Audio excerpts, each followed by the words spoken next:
Hi, everybody. This is Barbara Mayerson from joyofsuccess.com. And as you know, most of you, at least on my list, have been watching my videos and their personal development. I'm doing a little something different now. And although it's along the same lines in some ways, I'm talking to some business people who have made success out of their lives and what they've been doing, and very motivational. And I have somebody with me today, Scott Hornak. And when I was looking up his businesses and I saw him, I thought he was just a band, but he is so much more than a band. And talking about it, I just want to welcome you, Scott, so much for being here with me. Well, thank you so much, Barbara. It's great to be here and to be talking with you. Well, I want to know, like, we were just talking a little bit about it, and I'm not big on like having formal questions, but my one formal question basically is how did you get into what you're doing and how did you start? And how have you've grown tremendously to more than just a band. So take us back to the beginning. So I started as a drummer. I started playing the drums at 11, but then all through high school, playing the drums. I went to college. I went to college actually for advertising. And then much to my family's chagrin, I left college. I didn't finish, just under 2 years. And I said I wanted to be a full-time musician. So I started playing with different bands and playing in clubs. And then I got into a wedding band, was playing steady and then playing every night. And I just dedicated myself to music at that time. I was in my early 20s. I was probably just around 20, maybe 21. And I would wake up in the morning and practice the drums all day, pretty much for 6-7 hours a day, and then play at night. And then one day I was outside the house and a friend of mine who is a piano player, and at that time he was playing, I believe it was Cats on Broadway, because that was the big show back then. Mm-hmm. And, you know, the little chit chat back and forth, how are you? How are you? And I said, how's the show going? He says, it's going good. But he says, I'm leaving in January and I'm working on a cruise. And I said, wow, I would really love to work on a cruise. And he said, well, I don't think they filled the drummer's slot yet. So if you want, I'll give you the contractor's name. You can contact them. I contacted the contractor and he asked me to come down and play. I played, I got the gig. And then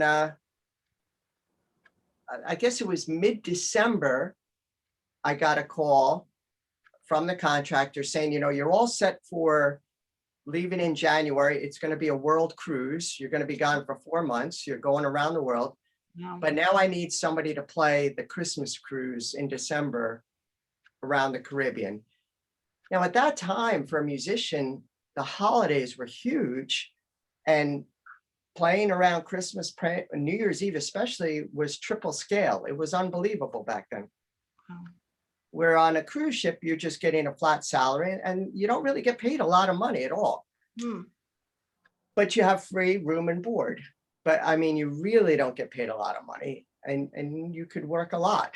But I said, well, you know what, let me think about it. He says, well, no pressure, but I'll let you know that if you don't do the Christmas cruise, I'm going to pull you off the world cruise. Oh, wow.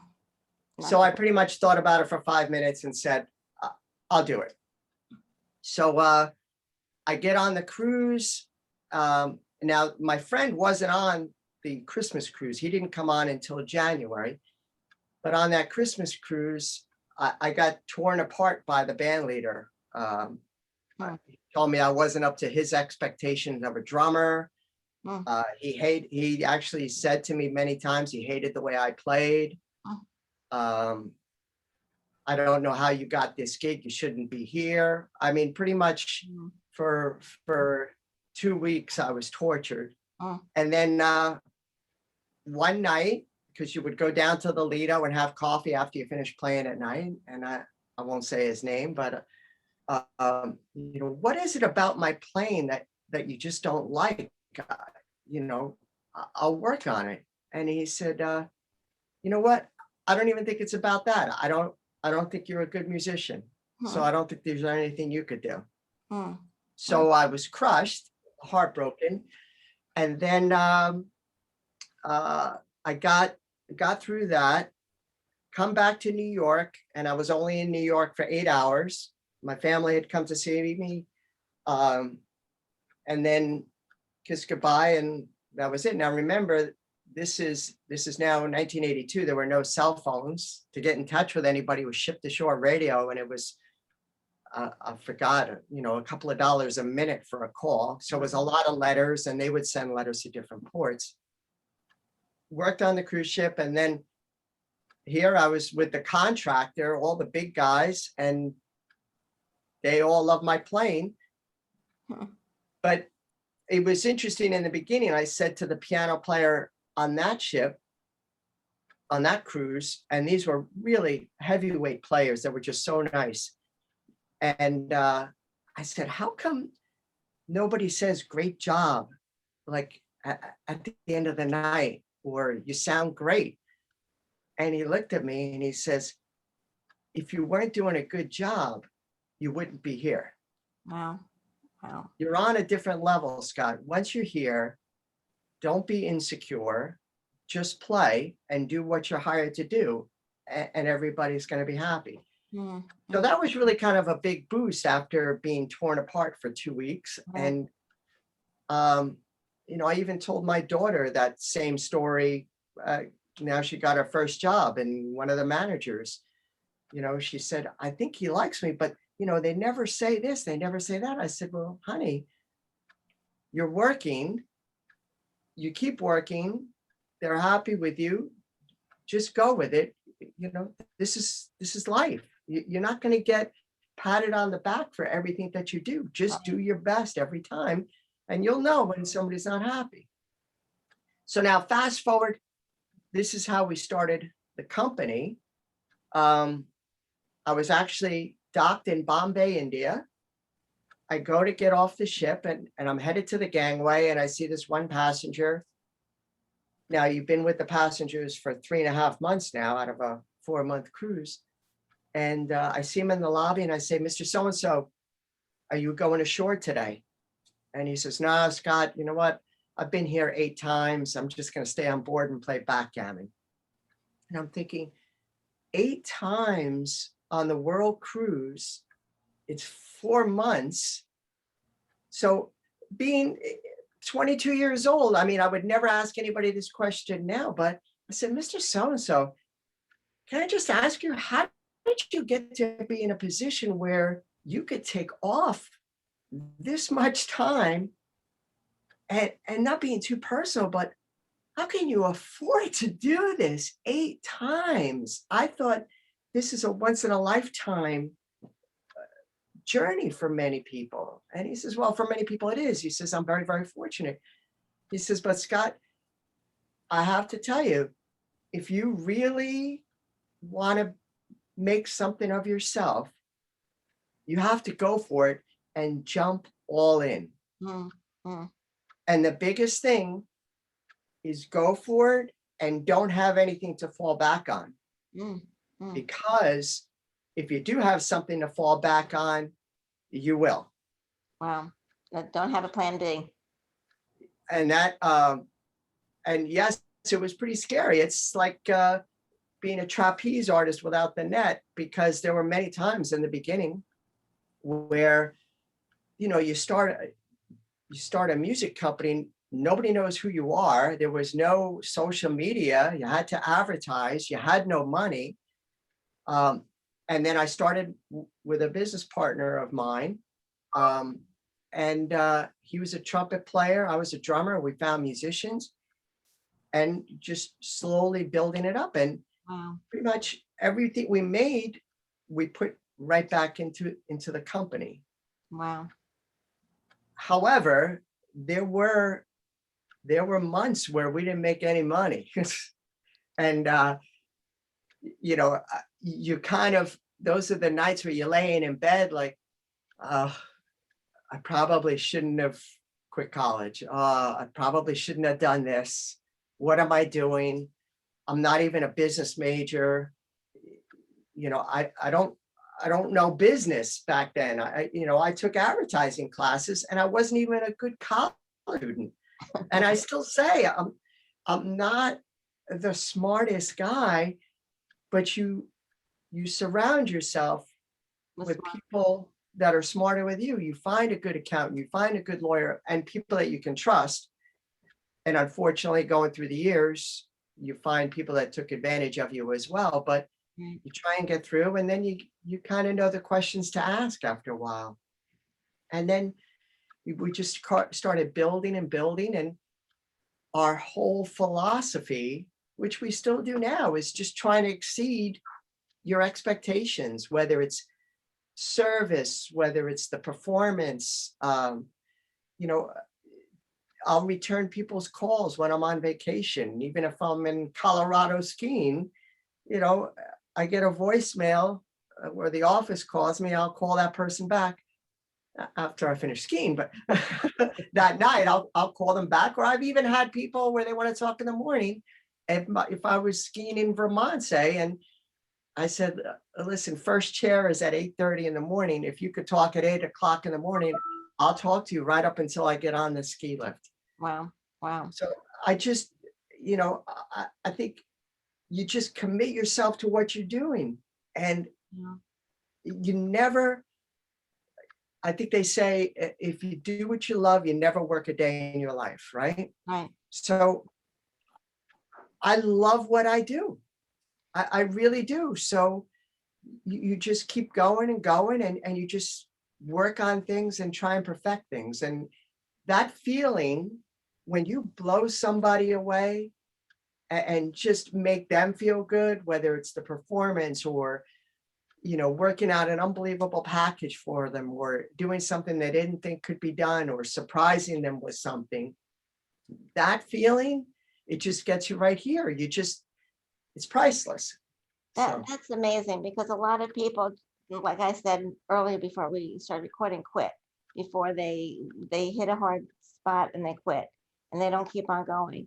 But you did. Did you have a lot of support from your family or people around you, friends? um, so yes, and it was also challenging too, because I started that cruise in December of '82, and I was 22 years old. June of that year, my dad passed away at the age of 60. Oh, wow. Mm. So I think you kind of needed something, because I was really in, my dad. I mean, Yeah. it was a close family. It was just Mhm. my mom, my dad, my sister, and me. And we were Mm. a small family. Holidays were just the four of us. Mm. So I was pretty down and pretty depressed. And it was just interesting how that cruise came, and then you take that, and then, yeah, you know what? It's never, nothing's ever what you think. You Mhm. know, even success, it never stops. And the emotion never stops, which was proven even more in 2020. But even in the building process, you know, we have this huge event coming up. You're working, you're so excited for it. Everything's, you went through all the details of it. You put this great event together. You can't wait for it. You're so excited. The night before, I can't sleep. I'm a nervous wreck. I'm not nervous about what we have, but you're worried suddenly. Is the George Washington Bridge going to be closed? Is it going to be a downpour? Is it going to be a blizzard? You know, what could possibly happen? Because you start to realize that anything could happen, and you just can't prepare for that. So that's where I get nervous. You know what fascinates me listening to you, and then I was telling you that I've been really into Broadway. I've always been into Broadway and stuff, but lately I've been just listening to all these performers, and they're all regular people. We have this idea that once you make it and you're successful, that you're flying high somewhere and you're not like us little people, and you don't have the same concerns. But I'm finding that with you, that you have the same concerns as all of us, even though you're very successful. These other Broadway people, listening to them, they all get scared and they all get nervous before performances, but yet we think they're, somebody was talking about being at the stage door. She gets nervous every time people are standing out there waiting for her. And she's a big star. And you don't think about that there are other people. And like that's what I think keeps your success, keeps you humble and keeps you going. Because I'm thinking like Elvis Presley, who died so young, but he was so successful, or the other ones that died so young. And I mean, I have no idea what they were like, but you're very humble and you're just like regular people, even though you're very successful in a fun business. Well, Barbara, it really is, there's so much to keep you humble because, every day changes. And like I say, you ride this high and then, but then also you're nervous. You get to the event. Once the event starts, you're pretty good. You're just making sure all the timing's going well, but you start to settle in a little bit more. And then that night, you might go out for a cocktail afterwards, but then the next day you wake up and it's like, it's over. And that's it. It was it. That was it. And then it's the next one. And then it's, my wife will tell you, it's the same thing for me every time. It's building up and building up. And when we would travel for jobs, oh my God, just the, airlines and this and that. One of the first ones we did was an event planner booked one of the bands, the band I play in, to play in New Orleans. So, we always wanted to leave the day before. And that was our plan. And ever since that event, we make sure we leave the day before. But the event planner said the company doesn't want to pay for room nights for this huge band. So that morning, everybody from the band meets at our office. It's like 5 o'clock in the morning. We have a shuttle waiting for us, takes us to the airport. We go to check in and they tell us our flight's canceled. Oh no. And now we're like, oh my God, we have to play. So I think from that from that first time, I learned that panicking and just freaking out and yelling and getting upset won't do anything because you can't even think clearly. Right. Take a step back and think, okay, this is what we have to do. You check this. I'm going to go find out what other flights here. We were originally going from Newark to North Carolina to New Orleans.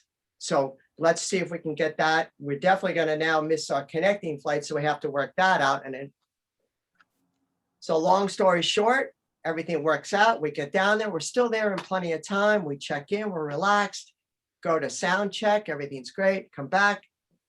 Play the job. Everything was great.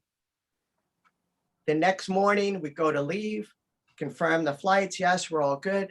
We get to the airport and we get on the plane. We're taxiing out to the runway.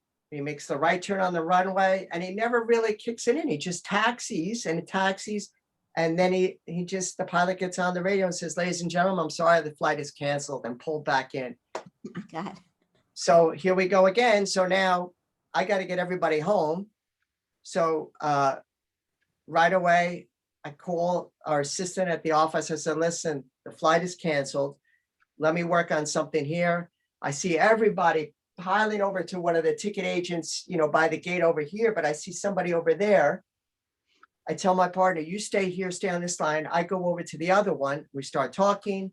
They got me on the next flight and then ended up getting home. But then our luggage ended up going to Kennedy Airport instead of Newark Airport. So I had to pick up, I went with everybody and got the luggage at, I don't know what time it was. It was late, but it was crazy. A lot of people at that point would have said, that's it. I can't do it anymore.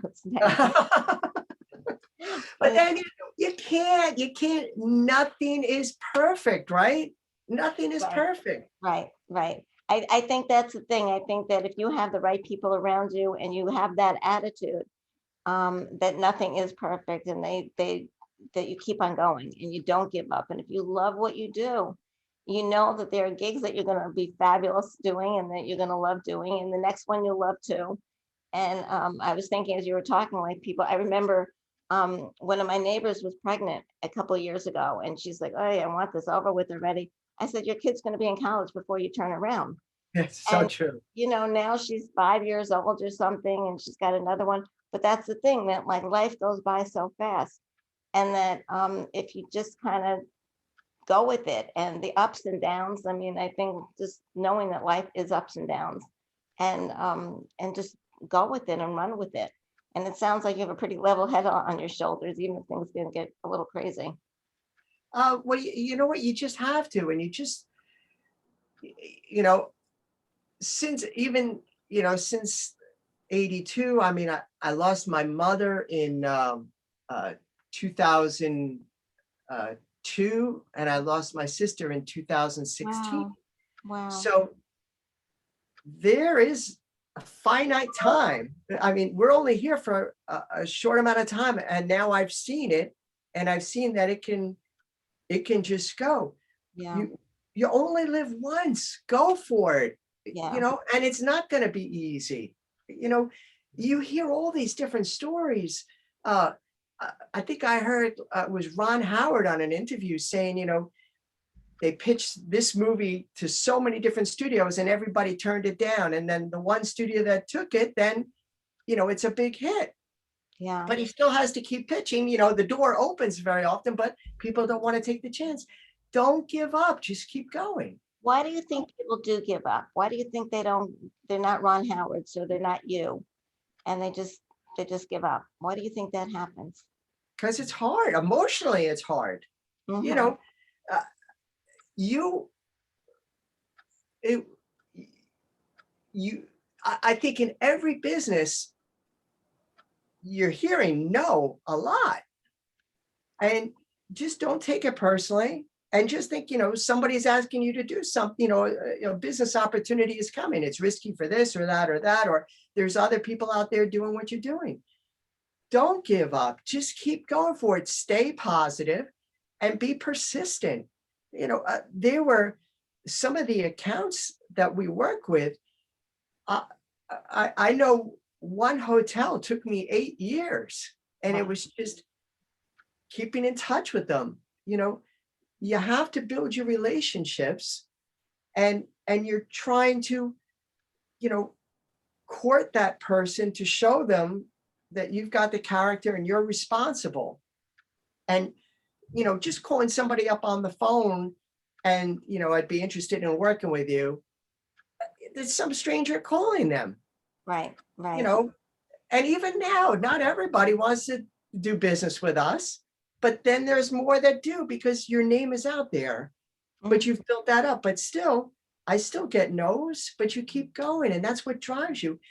If it was easy, everybody would do it, right? Right. Right. Yeah. There's actually a company they call Go for No, and goforno.com. And Oh, I was like, and the more no's you get, just go for no's. Just be happy with the no's, and you'll yeah. get your yeses too. And I think about that sometimes because myself, like doing this business and having people come on, and I've gotten a lot of no's. I've got more people, but they just ignore me altogether. I don't get necessarily get no's. I just get, they ignore me. But the people I get are really qualified, quality people.